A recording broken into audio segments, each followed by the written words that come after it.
So in this Visme tutorial video, I am going to be showing you guys how to create an Instagram post here on Visme. So once you're into the Visme app, make sure to go to the bottom right here and press on the blue circle with the plus icon.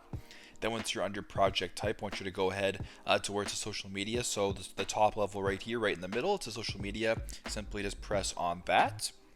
Then once you're on this screen, if you want to create an Instagram post, simply just slide this top bar, so slide the template bar all the way to the right until you come across a post that says Instagram post. So I actually might have scrolled past it. No, I didn't here.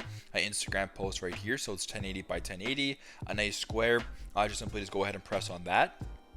Now, you don't necessarily have to select a template per se, but what this does is it actually gives you the proper dimensions for an Instagram photo. So by all means, if you wanted to use one of the templates, feel free, but if not, simply just press on the blank template.